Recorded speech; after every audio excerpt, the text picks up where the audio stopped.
नमस्कार मित्रांनो, इन्व्हेस्टमेंट माहिती यूट्यूब चॅनलवर तुमच्या सगळ्यांचे स्वागत आहे. तर मित्रांनो, कोणताही चांगला इन्व्हेस्टर जेव्हा पण कोणत्याही कंपनीचे शेअर परचेस करतो, तेव्हा तो त्या कंपनीचा बिझनेस बघतो आणि मित्रांनो, कोणत्याही कंपनीचा बिझनेस कसा परफॉर्म करत आहे, याचा अंदाज आपल्याला त्या कंपनीच्या क्वार्टरली रिझल्टवरून कळतो. तर मित्रांनो, आजच्या व्हिडिओमध्ये आपण अशाच जबरदस्त 10 कंपन्यांबद्दल बोलणार आहोत, ज्या कंपन्याचा क्वार्टर 4चा रिझल्ट आपल्याला एप्रिल महिन्यामध्ये पाहायला मिळणार आहे. आणि मित्रांनो, ज्यांच्या पण पोर्टफोलिओमध्ये या 10 कंपन्यांपैकी एक पण कंपनी असेल, तो त्या डेटला नोट करून ठेवू शकते. तर चला व्हिडिओ स्टार्ट करूया. तर सगळ्यात पहिले बोलूया TCSबद्दल, म्हणजे टाटा कन्सल्टन्सी सर्व्हिसेस लिमिटेडबद्दल. आणि मित्रांनो, डिसेंबर 2024नुसार या कंपनीमध्ये प्रमोटर्सची होल्डिंग आहे 71.77%, FISची होल्डिंग आहे 12.68%, DISची होल्डिंग आहे 10.86% आणि पब्लिकची होल्डिंग आहे 4.63%. आणि या कंपनीचा क्वार्टरली रिझल्ट आपल्याला 10 एप्रिल 2025ला पाहायला मिळू शकतो. चला तर बोलूया एंजल वन लिमिटेडबद्दल. आणि मित्रांनो, डिसेंबर 2024नुसार या कंपनीमध्ये प्रमोटर्सची होल्डिंग आहे 35.57%, FISची होल्डिंग आहे 13.81%, DISची होल्डिंग आहे 14.32% आणि पब्लिकची होल्डिंग आहे 36.28%. आणि या कंपनीचा क्वार्टरली रिझल्ट आपल्याला 16 एप्रिल 2025ला पाहायला मिळू शकतो. चला आता बोलूया HDFC ॲसेट मॅनेजमेंट कंपनी लिमिटेडबद्दल. आणि मित्रांनो, डिसेंबर 2024नुसार या कंपनीमध्ये प्रमोटर्सची होल्डिंग आहे 52.48%, FISची होल्डिंग आहे 21.32%, DISची होल्डिंग आहे 17.04% आणि पब्लिकची होल्डिंग आहे 9.15%. आणि या कंपनीचा क्वार्टरली रिझल्ट आपल्याला 17 एप्रिल 2025ला पाहायला मिळू शकतो. चला आता बोलूया इन्फोसिस लिमिटेडबद्दल.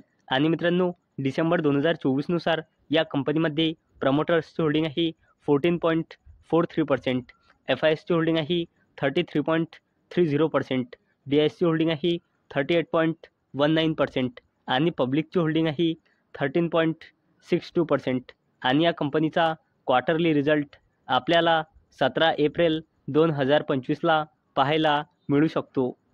चला तर बोलूया HDFC बँक लिमिटेडबद्दल.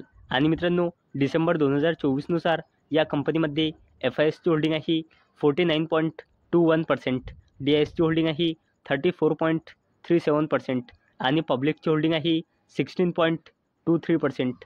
आणि या कंपनीचा क्वार्टरली रिझल्ट आपल्याला 19 एप्रिल 2025ला पाहायला मिळू शकतो.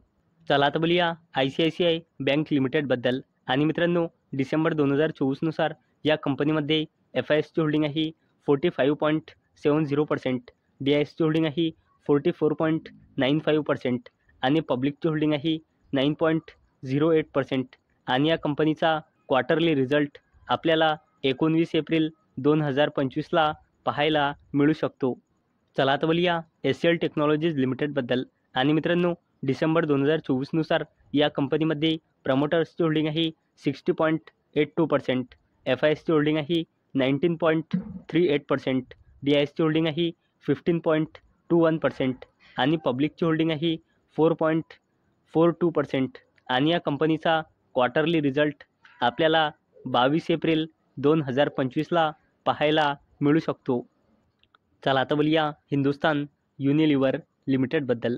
आणि मित्रांनो, डिसेंबर 2024नुसार या कंपनीमध्ये प्रमोटर्सची होल्डिंग आहे 61.90%, FISची होल्डिंग आहे 11.4%, DISची होल्डिंग आहे 14.67% आणि पब्लिकची होल्डिंग आहे 11.94%. आणि या कंपनीचा क्वार्टरली रिझल्ट आपल्याला 24 एप्रिल 2025ला पाहायला मिळू शकतो. चला आता बोलूया KPIT टेक्नॉलॉजीज लिमिटेडबद्दल. आणि मित्रांनो, डिसेंबर 2024नुसार या कंपनीमध्ये प्रमोटर्सची होल्डिंग आहे 39.47%, FISची होल्डिंग आहे 17.35%, DISची होल्डिंग आहे 20.41% आणि पब्लिकची होल्डिंग आहे 21.82% आणि या कंपनीचा क्वार्टरली रिझल्ट आपल्याला 28 एप्रिल 2025ला पाहायला मिळू शकतो. चला आता बोलूया अल्ट्राटेक सिमेंट लिमिटेडबद्दल. आणि मित्रांनो, डिसेंबर 2024नुसार या कंपनीमध्ये प्रमोटर्सची होल्डिंग आहे 60%, FISची होल्डिंग आहे 16.98%, DISची होल्डिंग आहे 15.15% आणि पब्लिकची होल्डिंग आहे 7.64% आणि या कंपनीचा क्वार्टरली रिझल्ट आपल्याला 28 एप्रिल 2025ला पाहायला मिळू शकतो. तर मित्रांनो, आजच्या व्हिडिओमध्ये आपण अशा 10 जबरदस्त कंपन्या बघितल्या ज्यांचा क्वार्टरली रिझल्ट आपल्याला एप्रिल महिन्यामध्ये पाहायला मिळू शकतो. तर मित्रांनो, मला अपेक्षा आहे हा व्हिडिओ तुम्हाला आवडला असेल.